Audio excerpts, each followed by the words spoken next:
Teníamos que no nos veíamos, que no estábamos en comunión, pero el Señor ha permitido esta vez en su bondad que estemos juntos y con mucho agrado, como siempre, para mí una ocasión, un privilegio de estar con ustedes y sobre todo compartiendo el mensaje de la palabra de Dios. Así que antes de empezar, eh, quiero elevar una oración a nuestro Dios. Padre que estás en los cielos, gracias por este momento donde podemos participar con los hermanos en diferentes lugares. Este diálogo que tú has permitido de comunicar tu verdad, sobre todo en estos tiempos del fin, en estos tiempos escatológicos que estamos viviendo, donde debemos, Señor, estar en el camino correcto. Guíanos, solamente quiero ser tu instrumento en esta ocasión, que tu Espíritu sea el que dirija y hable a través de mí y que todos podamos escuchar el mensaje, aplicarlo a nuestras vidas y que sirva de edificación y santificación para nuestras almas. Te lo pedimos y te lo rogamos en el nombre de Jesús. Amén. Bien, mis hermanos, eh, vamos a tener hoy un tema que es importante en nuestras vidas diarias. Debe manifestarse como eh, embajadores de Cristo. Una vez que nos bautizamos, una vez que por fe aceptamos a Jesús como nuestro Salvador personal, entonces ya debemos entender que empezamos a ser embajadores de Él en la tierra, la sal de la tierra, la luz del mundo, que Dios le ha placido comunicar a las almas a través de sus instrumentos humanos. De manera que hoy vamos a tratar la perfección del carácter. Importante esto porque es de vital importancia y lo vamos a ver con los versículos que vamos a leer y con la cita del Espíritu de Profecía también que vamos a tener. Uno de los mayores peligros, mis hermanos, que amenaza a una sociedad inquieta y cambiante es la confusión de los valores. Los valores, los principios en el mundo están soterrados. Esos principios eternos de Dios, el enemigo en su afán, en su lucha de soterrarlo, así lo ha hecho. Y hoy se ven muy pocos. El mundo ha vuelto a ser en su analogía y en su forma como aquellas grandes ciudades que fueron destruidas porque llegaron a colmar la copa de Dios. Dice, entonces, ¿puede prevenirse o disminuirse ese peligro de, de los valores que han cambiado?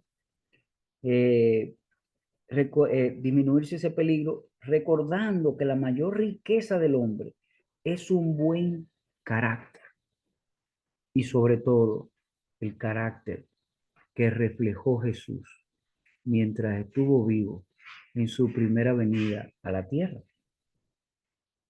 Dice, puede prevenirse o disminuirse ese peligro recordando que la mayor riqueza del hombre es un carácter perfecto. Entonces, es el único tesoro que puede llevarse de esta vida a la venidera. ¿Cuáles son los elementos constitutivos de un carácter ideal? ¿Cómo se los desarrolla y cómo se manifiestan en nuestra vida diaria con nuestros semejantes, en el lugar que estemos como embajadores de Cristo?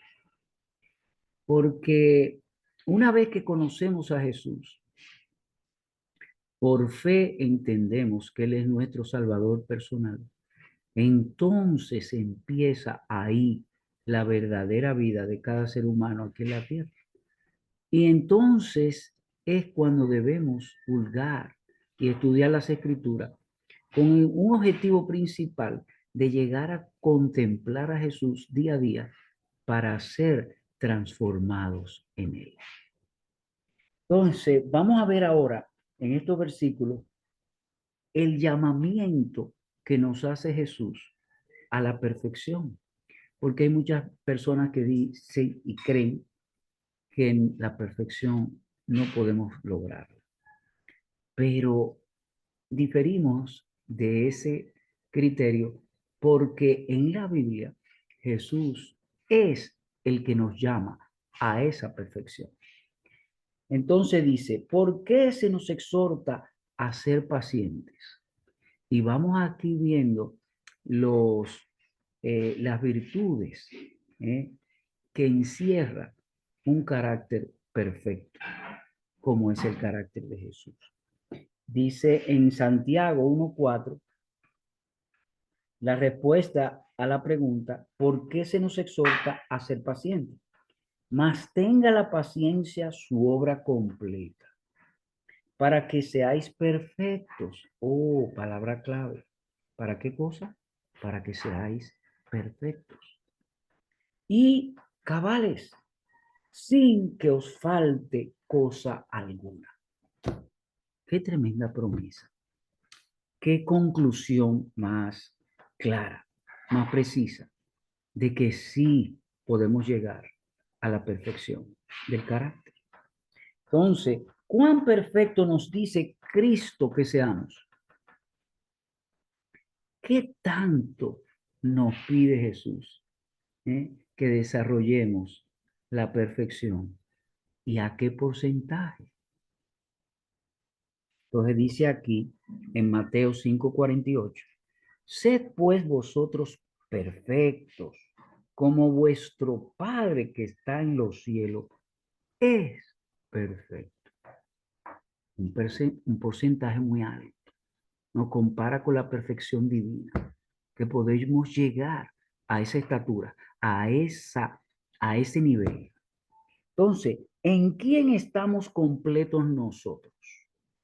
En Colosenses 2:10 nos dice, y vosotros estáis completos en él. ¿En quién? En Jesús. Ah, tenemos un modelo con el cual identificarnos. Tenemos un modelo a seguir que reflejó la perfección del carácter, porque dijo claramente, y anulando así su divinidad, nada de mí hago, solo la voluntad de mi Padre, eso hago. Entonces, Él nos dio la clave para la justificación por la fe, porque Él anuló su divinidad, anuló su yo, porque confiaba plenamente en la perfección del Padre, confiaba plenamente en la guía divina y tomó esa decisión de entregar su voluntad al Padre para que el Padre dirigiera todo su conducta como humano en la tierra. Entonces, ¿en quién estamos completos nosotros? Vosotros estáis completos en Él, en Jesús. No, nunca ignoremos esta afirmación bíblica que nos hace aquí en Colosenses el apóstol Pablo. Entonces, ahora que vimos el llamamiento a la perfección en estos versículos, que sí se puede, y a qué altura nos llama el Señor que seamos perfectos, y la perfección de ese carácter, vamos a ver cuáles son las consecuencias, cuáles son los beneficios, qué tan importante es esa perfección del carácter para llegar a alcanzar esa divina promesa de la salvación y la vida eterna. Crecimiento y progreso ahora de esa perfección. Después de haber aceptado a Cristo, ¿qué debemos hacer? Entonces en Hebreos 6:1 nos da la respuesta y nos dice, por tanto, dejando ya los rudimentos de la doctrina de Cristo, vamos adelante a la perfección.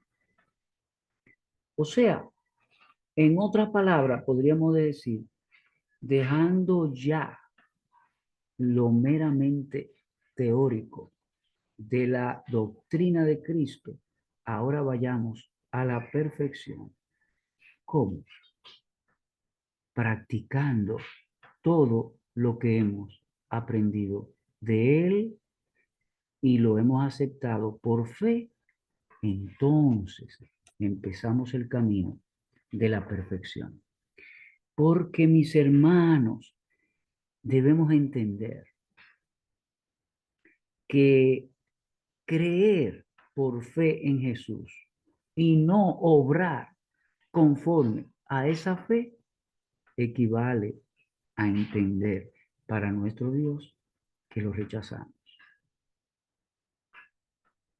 Creer y no practicar equivale a rechazar.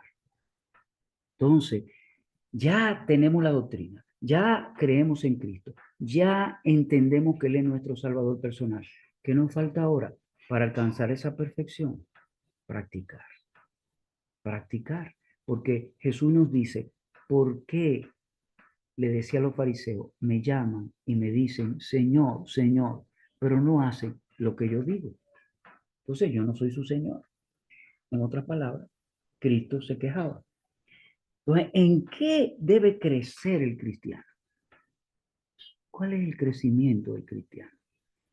Nos da la respuesta segunda de Pedro 3:18 y nos dice, antes bien, creced en la gracia y el conocimiento de nuestro Señor y Salvador Jesucristo.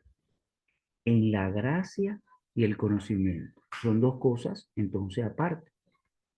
Gracia, el poder que nos confiere Jesús por haber pagado por nosotros, el delito del pecado y haber pagado la penalidad de ese pecado, que es la muerte.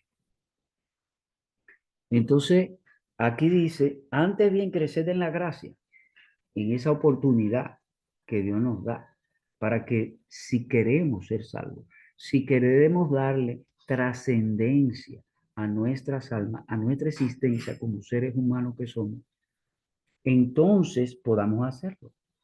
Y el conocimiento de nuestro Señor y Salvador Jesucristo. O sea, la gracia es una cosa y el conocimiento es otra. Y entonces debemos llevar esto paralelamente. Entonces, ¿cómo puede crecer uno en la gracia? Interesante. Importante esta interrogante, esta pregunta. Y en 2 de Pedro 1, del 5 a 7 nos dice, poniendo toda diligencia por esto mismo, añadid a vuestra fe virtud, al conocimiento, dominio propio, a la paciencia, piedad, afecto fraternal, amor. Vamos a detenernos un poquito aquí en esto. Fíjense que aquí nos da las virtudes de un carácter perfecto. Primero, tenemos que entender que si queremos que el Señor se ocupe directamente de nosotros, el requisito para eso es que yo me olvide de mí y me concentre en el otro y que me ocupe del otro. Entonces, cuando el Señor ve esa acción en mí, el Señor entiende que tiene que ocuparse directamente de mí. Porque yo, al igual que Jesús, he decidido entregar mi vida por otro. ¿Cuántas veces en nuestra vida diaria rechazamos esa acción de practicar el carácter de Jesús? Nos vemos obligados muchas veces que cuando nos invitan a algún evento del mundo, no puedo aparentar como el cristiano, porque el mundo me rechazaría, me llamaría ridículo, no estaría en armonía con este mundo.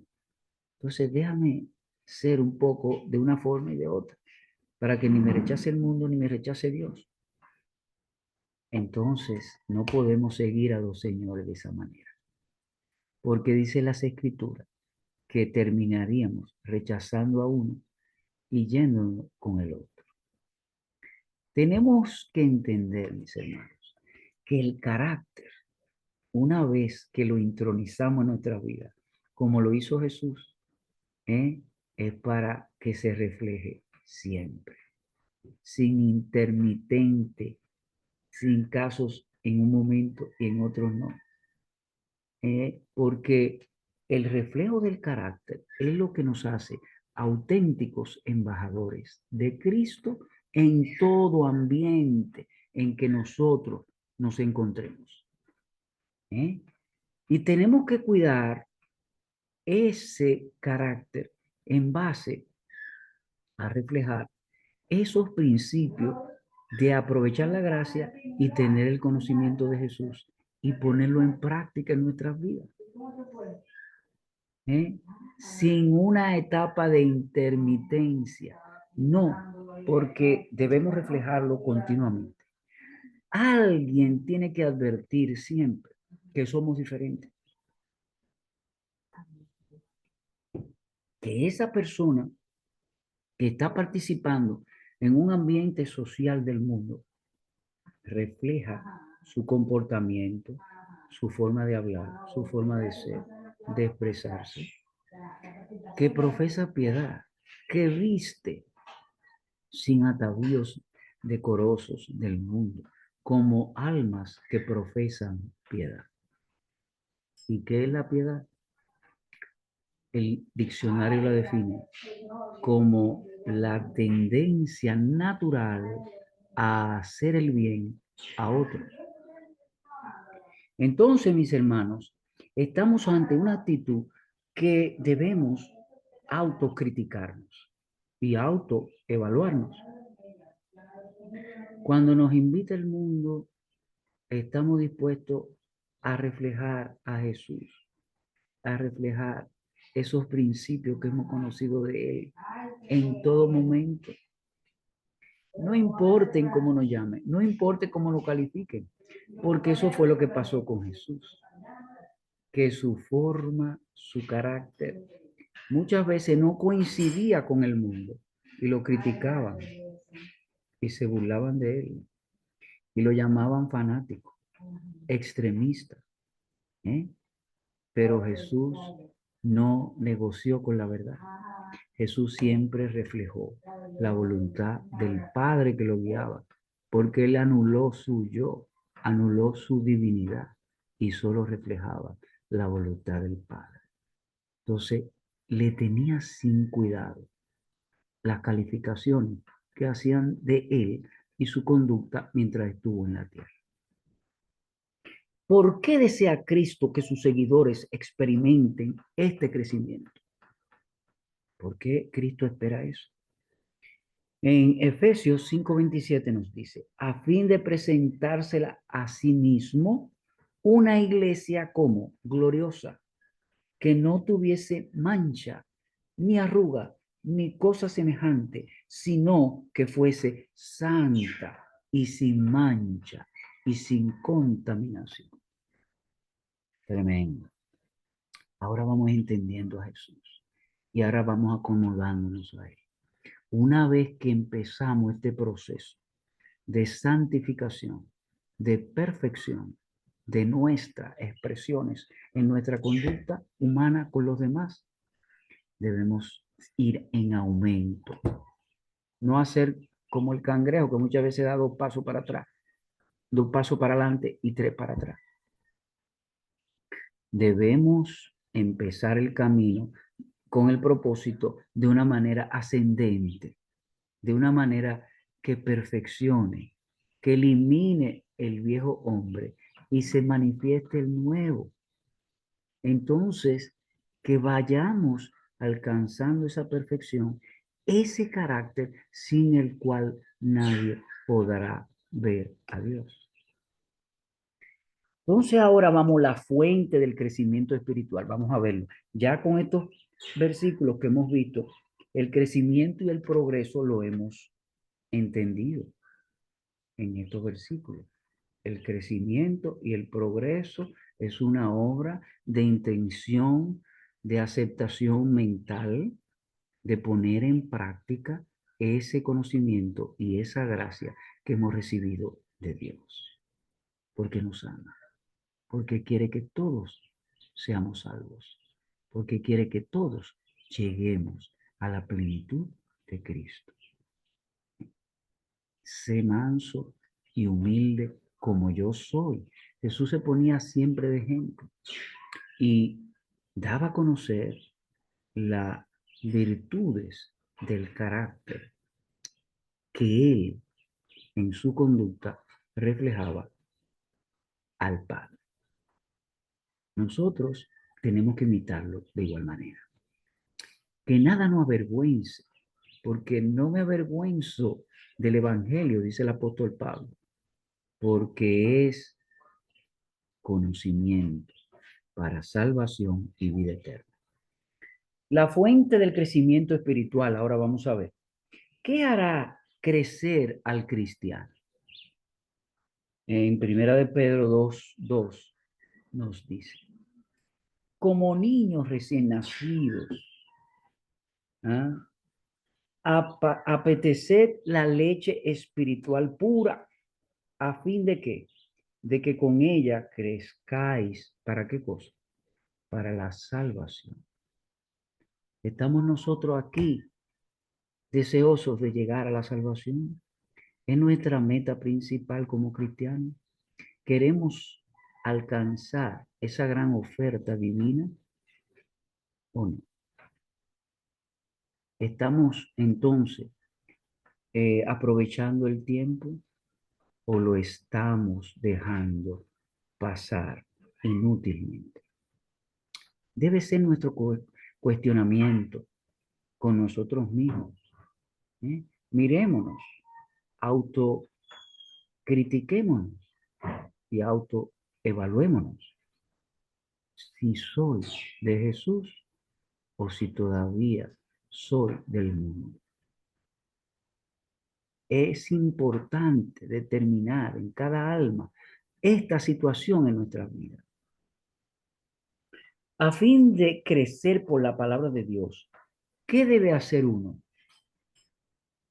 En Jeremías 15:16 nos dice, fueron allá tus palabras y yo las comí.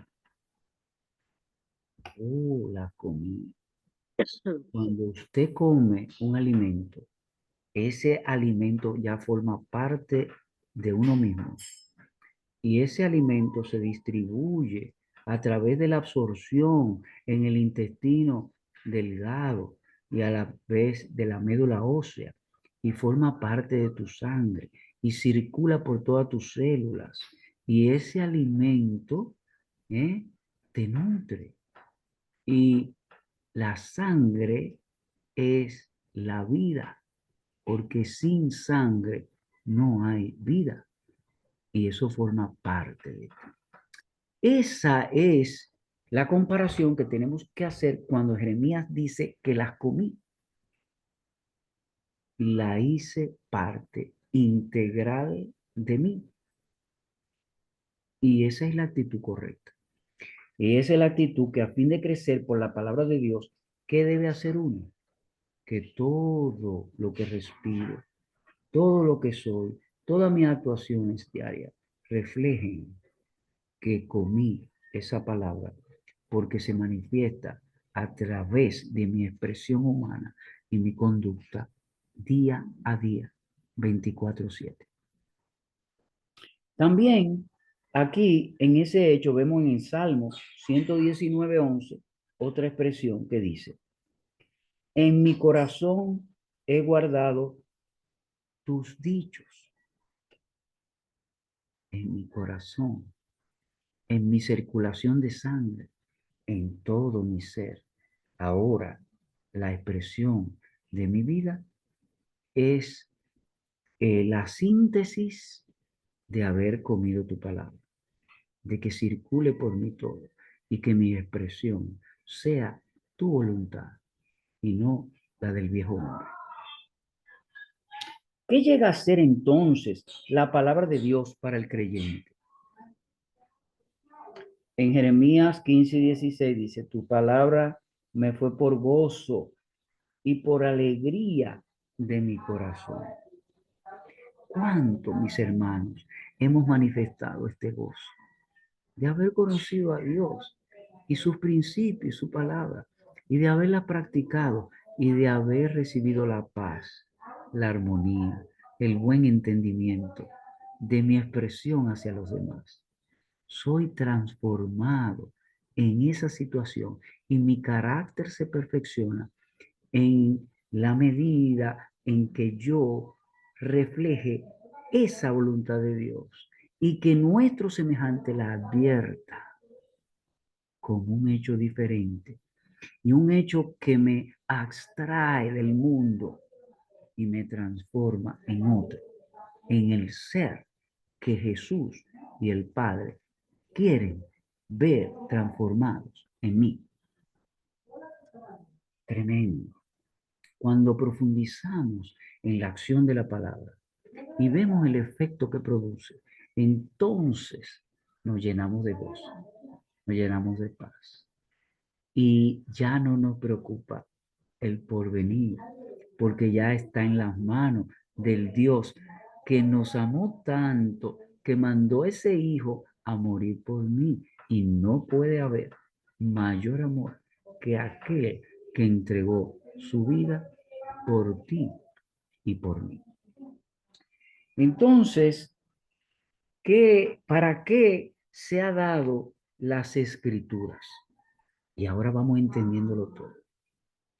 Cuando las escrituras me transforman, es cuando yo las como, cuando empiezan a formar en toda el componente de los 9 sistemas de mi cuerpo, empieza a vibrar en mí. Y cuando esas escrituras empiezan a ser un reflejo de mis acciones. Dice, ¿para qué se ha dado las escrituras? En 2 de Timoteo 3, 16, 17 nos dice, toda la escritura es inspirada por Dios y útil ¿para qué? Para enseñar, para redarguir, para corregir, para instruir en justicia. Tremendo. Para que seamos justos, porque la justicia de Dios debe formar parte de nuestro ánimo, de nuestra acción, de nuestro entendimiento. Para instruir en justicia, a fin de qué cosa, de que el hombre de Dios sea perfecto. Ahí está la perfección. Y ahí está una perfección completa, una perfección cabal, una perfección igualada, así como mi Padre que está en los cielos es perfecto. Entonces, enteramente, a fin de que el hombre de Dios sea perfecto, enteramente preparado para realizar toda buena obra. El principio de la moral es una creación divina y solamente seremos hombres y mujeres moralmente perfectos cuando la palabra de Dios sea lo que rija mi voluntad, mi querer y mi hacer, ¿eh? Por haberle entregado mi voluntad a Dios. Entonces, el hombre de Dios llega a ser perfecto para hacer buenas obras cuando las escrituras forman parte de su ser también. ¿Cómo puede suplirse la falta de sabiduría? Ay, pero es que no tengo sabiduría, hermano Ciprián. Es que yo se la pido a Dios y quiero tener sabiduría. Entonces, la Biblia nos aconseja cómo tenerla. En Santiago 1:5 nos dice, si alguno de vosotros tiene falta de sabiduría, pídala a Dios, el cual da a todos abundantemente y sin reproche, y le será dada.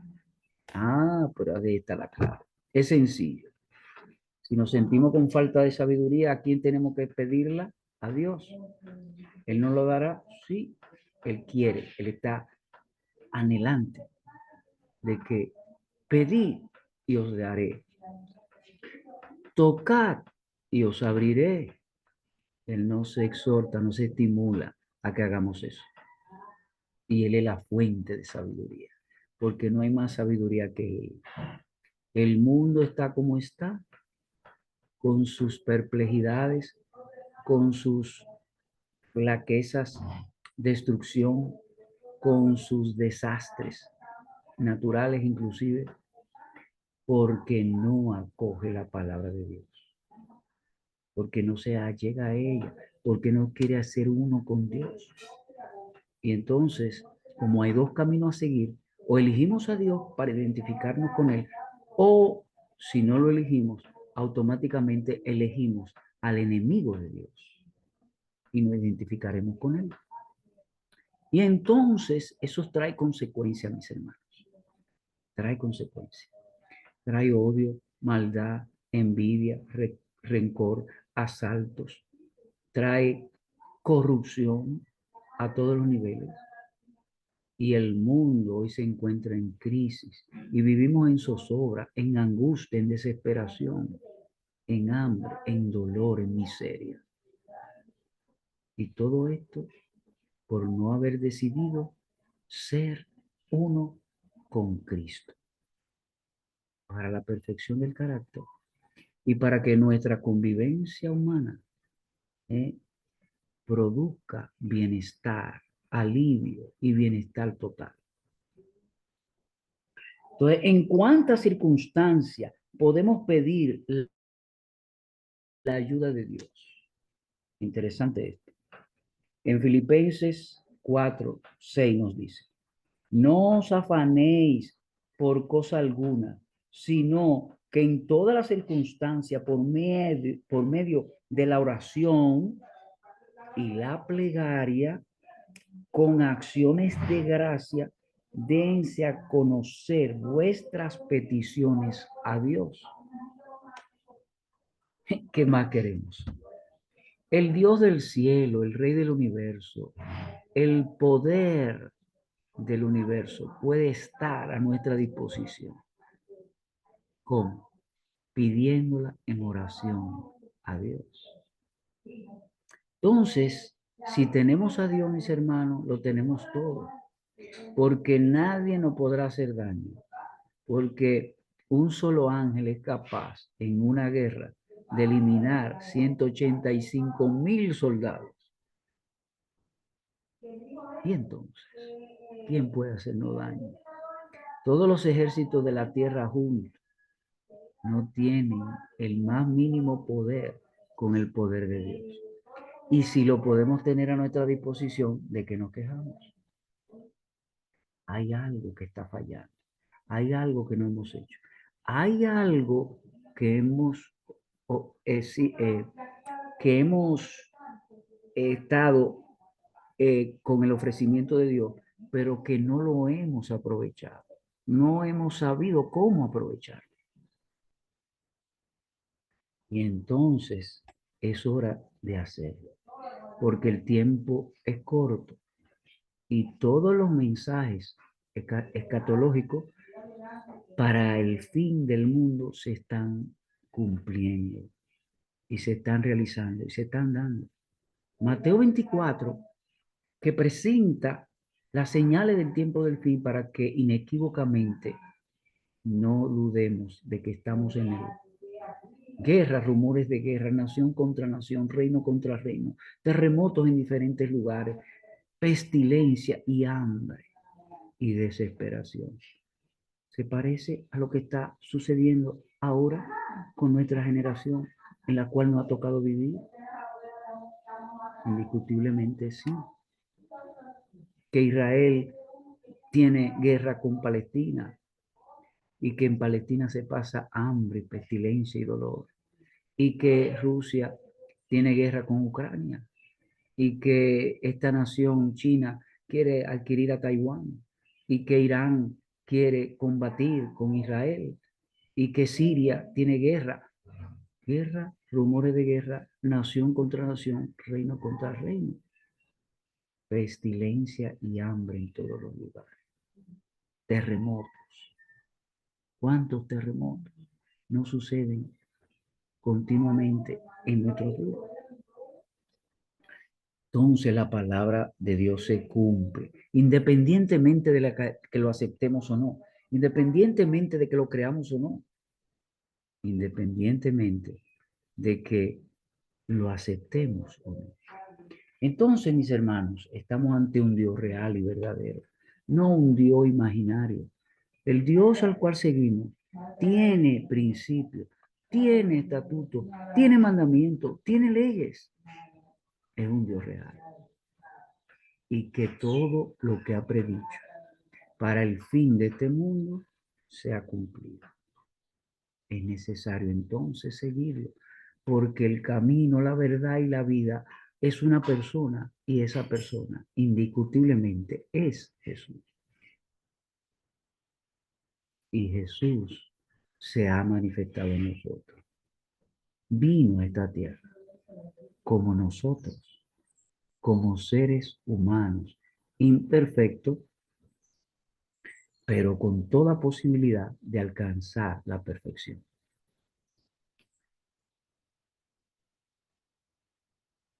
Entonces, aquí ha quedado evidentemente en estos versículos cómo alcanzar la fuente del crecimiento espiritual.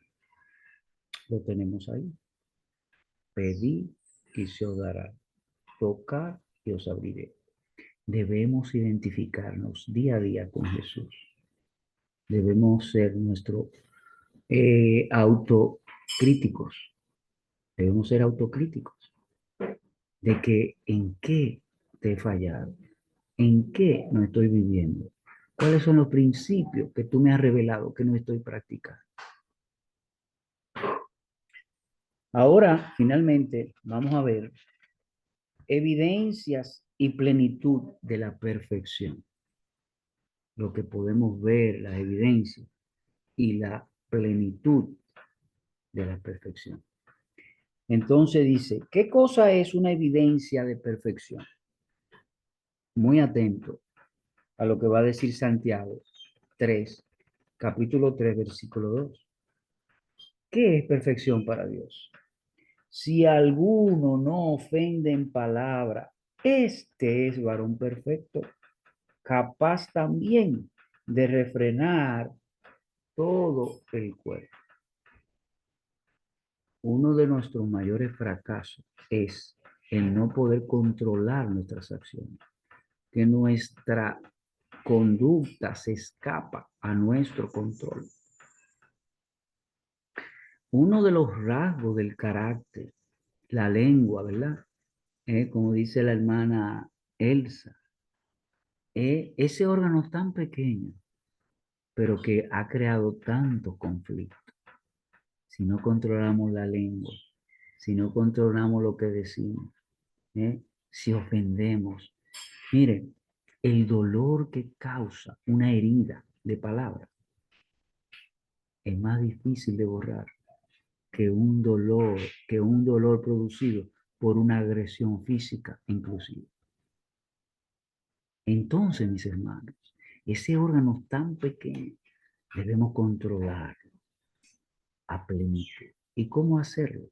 Como lo hizo Jesús. Nunca ofendió de palabra.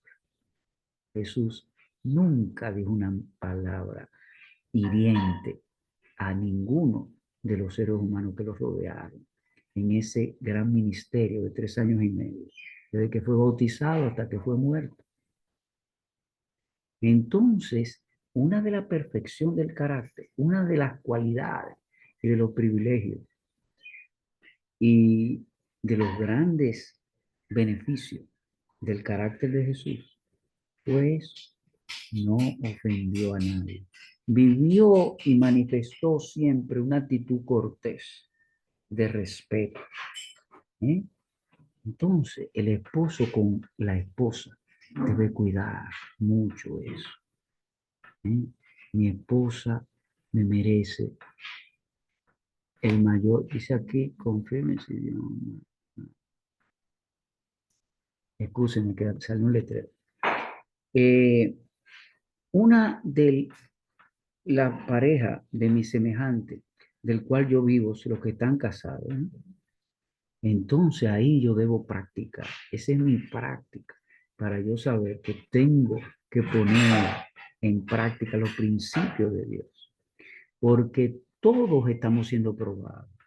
A ver en qué medida, en qué porcentaje yo practico con mi cónyuge, con mi hijo, con mi vecino, con el compañero de trabajo, con el que me toca cuando subo al autobús en el transporte o con el que de una u otra manera yo entro en contacto. Todo ser humano, no importa el nivel que tenga, el pordiosero, el que pide, el desvalido, me merece un alto respeto por el solo hecho de yo entender que ese ser humano fue hecho a imagen y semejanza divina. Ya me merece respeto. No puedo alzar la voz, no puedo herir con palabras deshonestas. Entonces, ese respeto, ese amor que manifestó Jesús es un principio, una virtud, ¿eh?, principal del carácter de Jesús, del cual debemos tener. Entonces, mis hermanos, si alguno no ofende en palabra, este varón perfecto, capaz también de refrenar todo el cuerpo. Amén. ¿Cuál es el vínculo de la perfección que nos enseña la Biblia? Dice en Colosenses 3:14, sobre todas estas cosas, revestidos de amor, que es el vínculo de la perfección. Cuando amamos, entonces la lengua se refrena. Entonces la boca habla de la abundancia del corazón, impregnado de amor. Ese es el vínculo. Eso es lo que establece. Eso es lo que nos enseña Dios. Entonces, mis hermanos, tenemos que buscar la perfección de ese carácter, porque es lo único que nos dará entrada al reino de Dios, al reino de los cielos. Y ahí estamos. Todos queremos llegar ahí. Todos estamos afanados buscando esa entrada al reino eterno.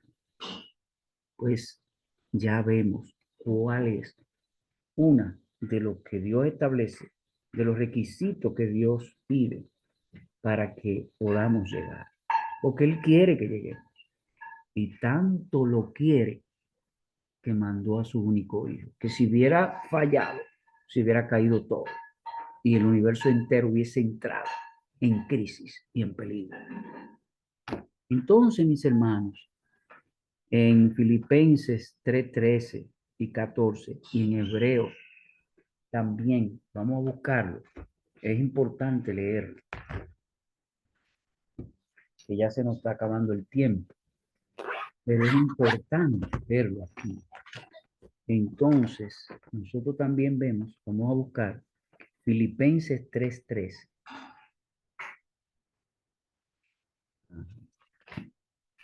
Aquí en Filipenses, nosotros nos vamos a dar cuenta que nos dice así: hermanos, yo mismo no pretendo haberlo ya alcanzado, pero una cosa hago, olvidando ciertamente lo que queda atrás y extendiéndome a lo que está delante. Olvidémonos del viejo hombre, porque cuando fuimos bautizados, sumergidos, en el agua, se murió el viejo hombre. Y cuando fuimos sacados del agua, nació el viejo hombre con Cristo y el viejo hombre sin Cristo murió. Y también aquí en el libro de Hebreos, también nos dice 12:14, nos da otra clave y nos dice, seguid la paz con todos y la santidad, sin la cual nadie verá al Señor. O sea, que la santificación y la paz con todo van unidos en el proceso de santificar nuestras almas. Porque sin santificación no podemos llegar al cielo. Porque nadie puede ver a Dios sin santidad y vivir. Seríamos carbonizados. Entonces, mis hermanos, dice aquí, cuán perfecto quiere Dios que lleguemos a ser. En Primera de Tesalonicenses 5:23 nos dice que Él, el Dios de la paz, os santifique plenamente y que todo vuestro ser, el espíritu, el alma y el cuerpo se conserve sin mancha hasta la venida de nuestro Señor Jesucristo. Es una afirmación, es un llamado muy claro, pero muy contundente, muy solemne. Cuando venga Jesús, no va a venir a preparar a nadie.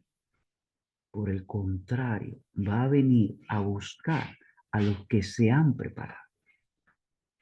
Porque la preparación es ahora. Dios es un Dios de orden y tiene siempre su tiempo para todo. ¿Eh? Cuando la gracia termine, que nos quedemos sin intercesión, porque Jesús habrá salido del lugar santísimo en el santuario celestial, donde está intercediendo en la última etapa de la historia de la redención del hombre, y diga hecho es, y se le revista con vestidura celestial de reyes, para prepararse a venir a buscar a su cosecha de redimidos. Todos tenemos que haber llegado a esa perfección. Cuidémonos. El mundo nos ofrece un ambiente contrario a perfeccionar el carácter. Quien nos ofrece las auténticas medidas, propósitos, caminos y técnicas para llegar a ese carácter perfecto es la Biblia, es Dios. Tenemos que leer y tenemos que vivir un cristianismo 24/7, no un cristianismo sabático de ir al templo el sábado y después de estar 2 horas y media, irme para mi casa a pretender hacer lo que yo quiera. No, eso no es cristianismo. Tenemos un concepto equivocado de lo que es el cristiano. Jesús y los 12 eran la verdadera iglesia en los tiempos de Jesús. ¿Y cómo proyectó Jesús el cristianismo? En estar continuamente conectado con el Padre. Y ahí se lo dio a entender a los apóstoles. Y esa fue la iglesia de Jesús.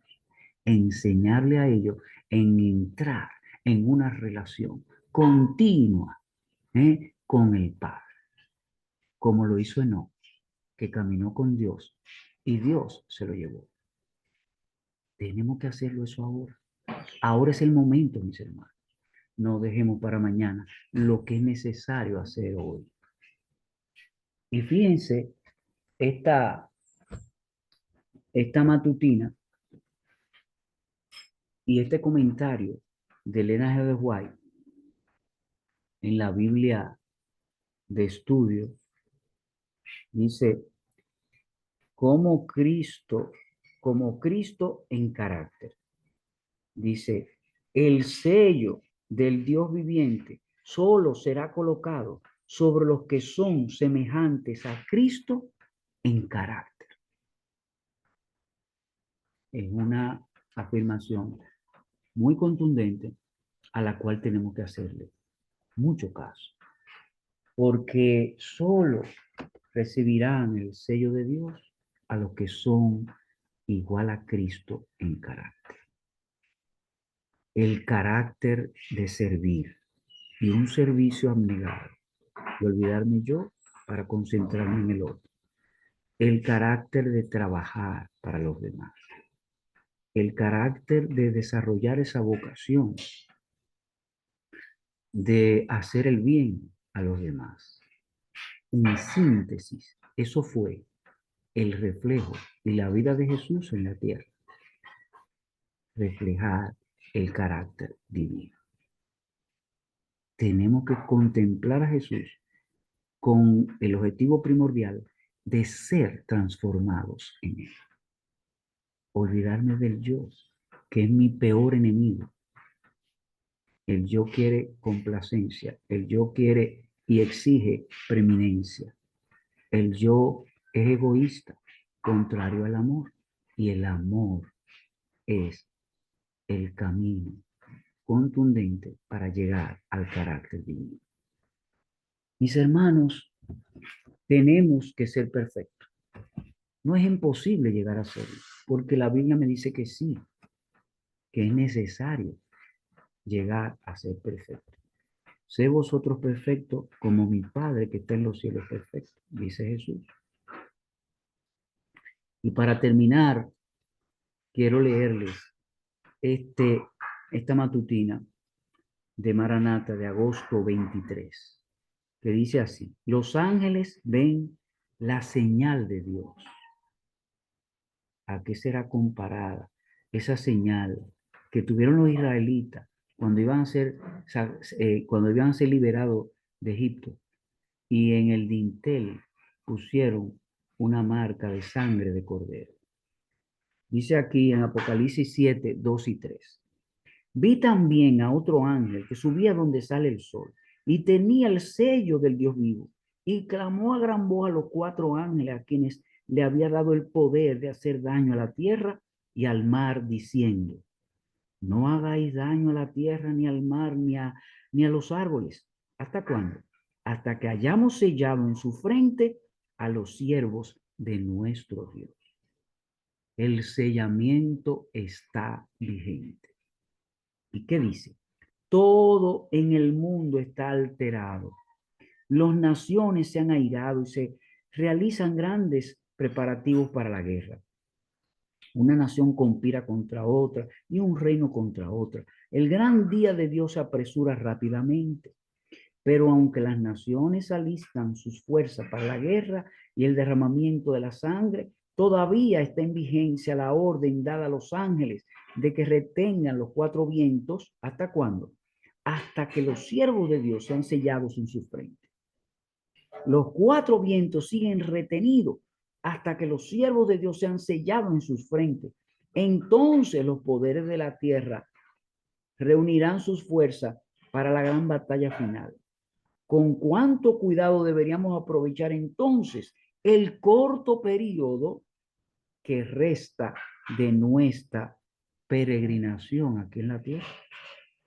Mentes que se han entregado a pensamientos desordenados deben cambiar. Los pensamientos deben concentrarse en ¿quién? En Dios.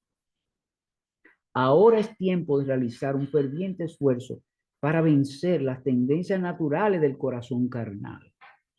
Precisamente antes de entrar en el tiempo de angustia, todos, ¿cuántos?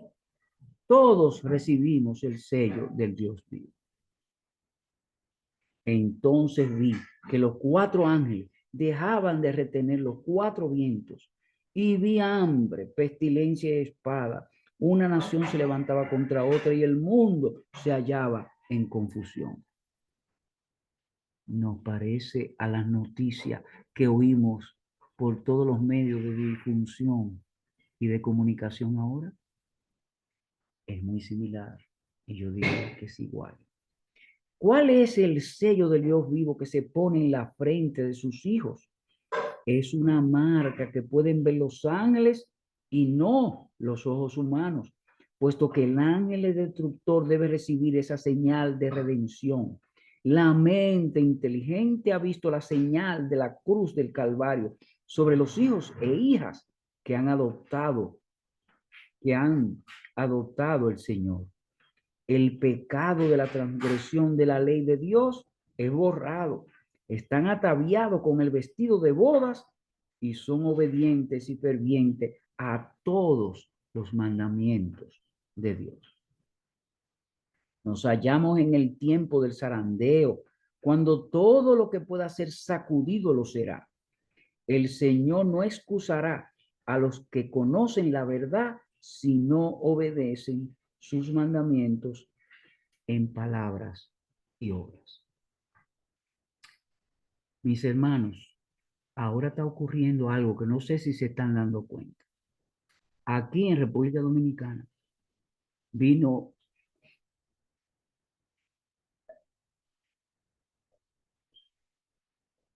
hace poco, se celebró un evento de la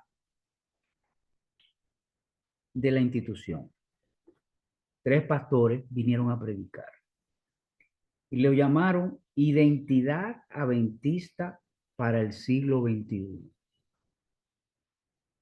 Entonces, simposio, dice Asociación Dominicana del Norte, simposio de profecía. Así lo titularon, ¿verdad? Completamente de la Asociación del Norte. Y entonces uno de sus predicadores era el pastor Vladimir Polanco. No le voy a hablar mucho, pero en YouTube está el que se lo voy a enviar a la hermana Nirma para que ahí a través de ahí lo puedan ver. Bueno, me dice Maggie que lo vieron, qué bueno. Entonces este pastor, eh, Vladimir Polanco, concluyó que la obediencia no tiene nada que ver con la salvación, porque solamente la salvación es por fe y no por obras.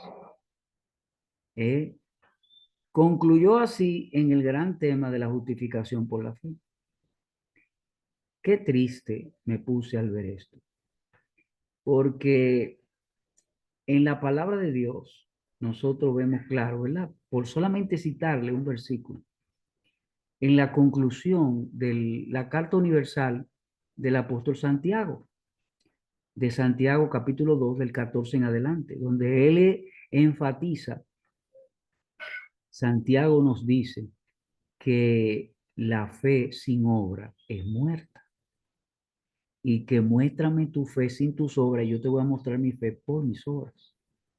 Y no fue justificado Abraham por sus obras cuando iba a entregar a su hijo Isaac por mandato divino. Y no fue justificado Abraham, ¿verdad? Enoc, perdón, también por sus obras.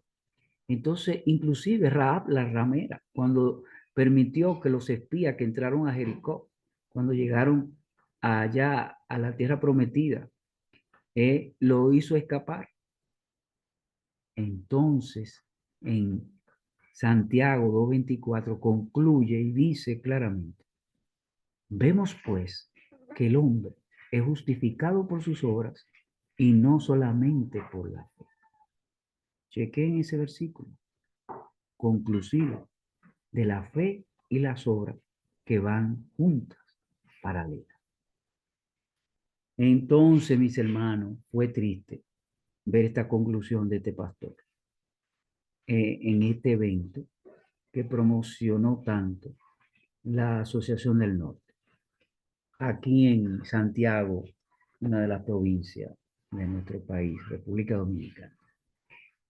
Así va concluyendo la cosa y así se van manifestando. Y vamos concluyendo lo que dice Dios, porque Dios nos relata todo lo que va a suceder. No estamos en tinieblas para ignorar las cosas que estamos viendo.